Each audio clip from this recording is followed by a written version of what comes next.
Hey,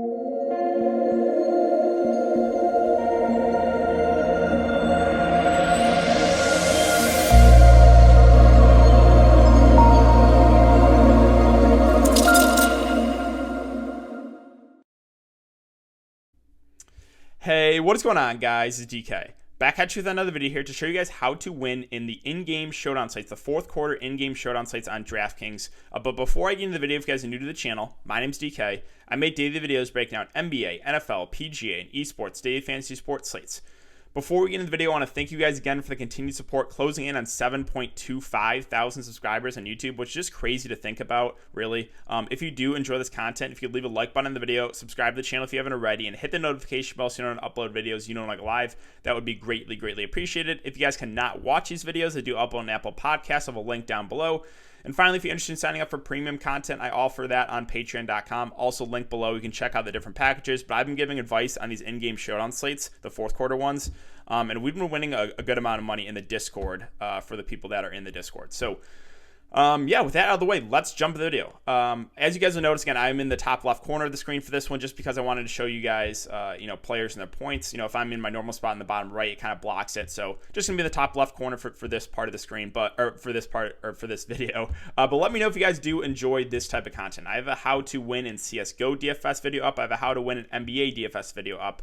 This one, again, will be the fourth quarter in-game showdown slates, how to win them. So really, what you got to know for these fourth quarter showdown slates is you got to know the rotations, right? So in games that are close, you got to know the guys. Let's, for example, okay, so there's been a couple blowouts, which I think that's where the biggest edge is when there is a blowout heading into the fourth quarter, because these last two games, both have been blowouts, and starters have been like 30 to 40% owned. So that's just like dead money right away. Now, in this most recent game, again, we'll come back to it, but it was kind of fringe. It was about a 20-point game going into the fourth quarter. So that's one where it's like, Portland, if they make a run to start the fourth quarter, maybe they bring back the starters. So it was a little riskier. But yeah, I went with the hoping for the blowout, and it did working out. But we'll come back to that one. This is a game where knowing the rotations was key, because this game was close. So Portland and the Lakers,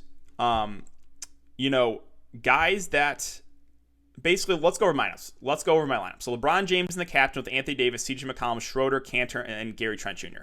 The reason I want LeBron James in the captain here is because his rotations or his shifts are, he usually subs out somewhat early in the third quarter, comes back in with like a couple minutes left, and then will play basically a majority, if not the whole fourth quarter. Whereas Anthony Davis plays the whole third quarter and then comes back in with like 6-7 minutes left in the fourth. So that's why I want LeBron James in the captain there. And that's why I preferred him to Anthony Davis, just because I knew he would play more minutes in the fourth quarter, right? So that's why kind of knowing rotations is huge on these showdown slates. And there's a couple tools you can use. I personally just use like the ESPN app, and I just go back and kind of see, who played what in previous games. But you guys can also use Popcorn Machine. I know this is a pretty popular tool. It's free. You can go back and check like the game flow. So, I have the game flow up right now for that Portland and the Clippers game last night. You can see who played the fourth quarter, right? It was a bunch of the bench guys like Belvins, Giles, CJ Ellerby, Cantor, and Derek Jones Jr. all played a majority of the fourth quarter. On the Clippers side,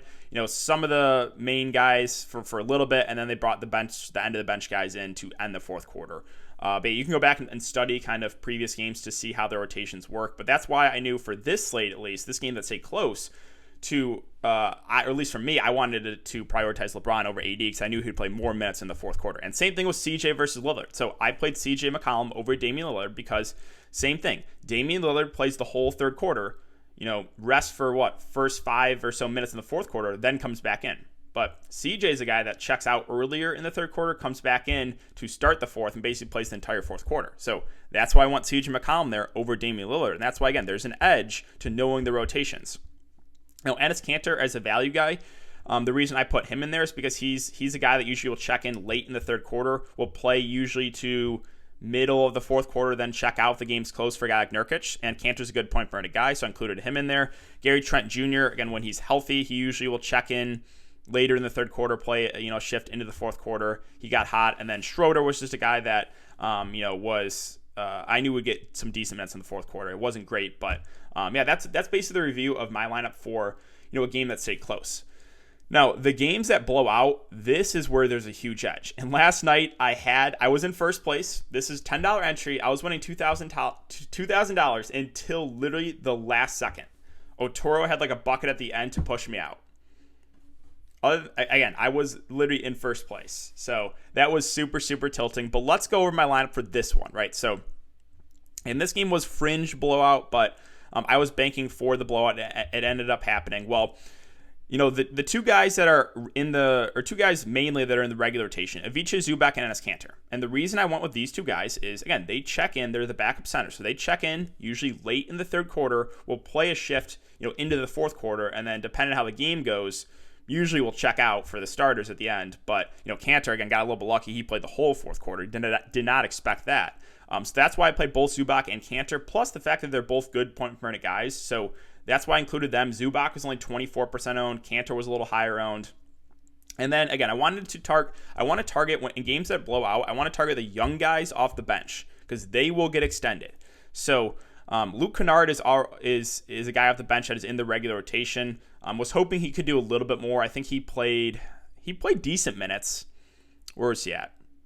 He played 5 minutes in the fourth, but just didn't do a ton. So got a bit unlucky there with only one fancy point from him in 5 minutes. But yeah, guys like Reggie Jackson, Terrence Mann, right? These are kind of guys, younger guys that are kind of on the end of the bench, but in blowouts, they will check in, and they're higher usage guys. Like a guy like Terrence Mann, I do like playing him a lot, in preseason or in games where there's a ton of injuries. Like he's a good point per minute guy. So targeted both those guys. And then Harry Giles in the captain. If you guys followed me in the preseason, he was the preseason GOAT, was all over him in the preseason just because he's such a good point per minute guy. Again, he's their third string center. But in games that blow out, he will get some minutes, right? And this game got out of hand big time.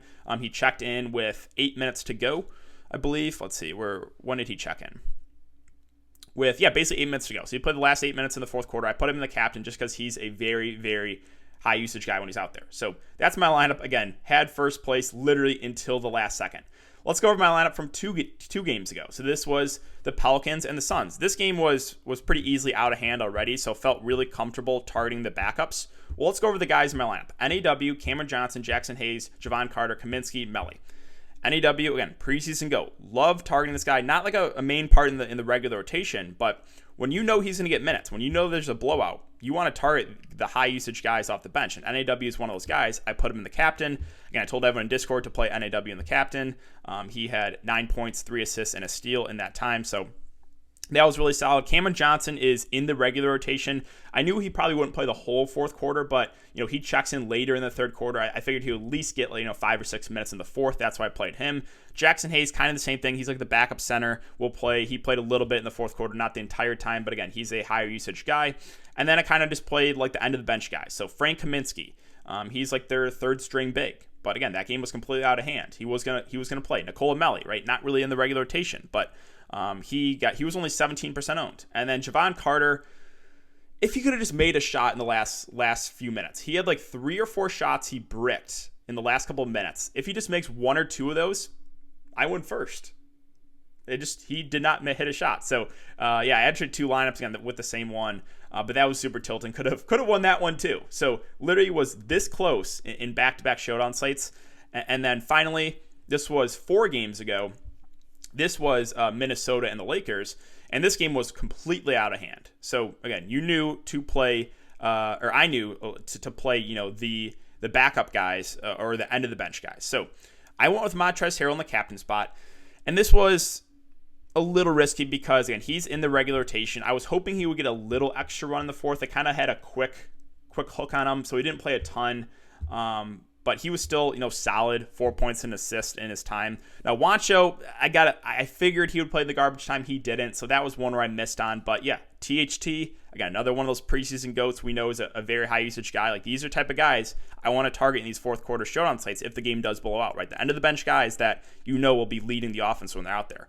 And then, played basically the rest of the end of the bench guys. So McLaughlin, Quinn Cook, Vanderbilt. Like these guys were low owned. 10% Vanderbilt, 11% Quinn Cook. Like these are guys that, again, when the game blows out, they're going to play a majority of the fourth quarter. So not almost. First place, swept it big time. But second place, I was like less than a point away. But yeah, these are all $10 entries. So basically, the last 4 days for me, I have been tilt the main slate and win it all back in these in-game showdown slates and the showdown slates. But that's really it, guys. So hope that helps. Again, just to reiterate, in games that are close, it's really important to know the rotations. Know the guys that are going to play in the fourth quarter. For example, Lakers. AD plays the entire third quarter. Lillard plays the entire third quarter. Those guys are riskier because they're not going to play as much in the fourth quarter, whereas guys like LeBron, CJ, they get their run, will play a majority of the fourth quarter. And then, again, the blowouts and games that are blowouts, I love playing these in-game showdown sites because there's a huge, huge edge to knowing who are the high-usage guys on the bench, who's going to get the run in the blowout. If the game is a complete blowout, again, you want to target the end of the bench guys, really, the young guys that are going to play a lot in the fourth quarter. So, yeah, that's going to do it for the video today, guys. But again, let me know if you enjoyed this type of content in the comment section down below. But thanks again. I hope you guys have a great day, and I will see you all later.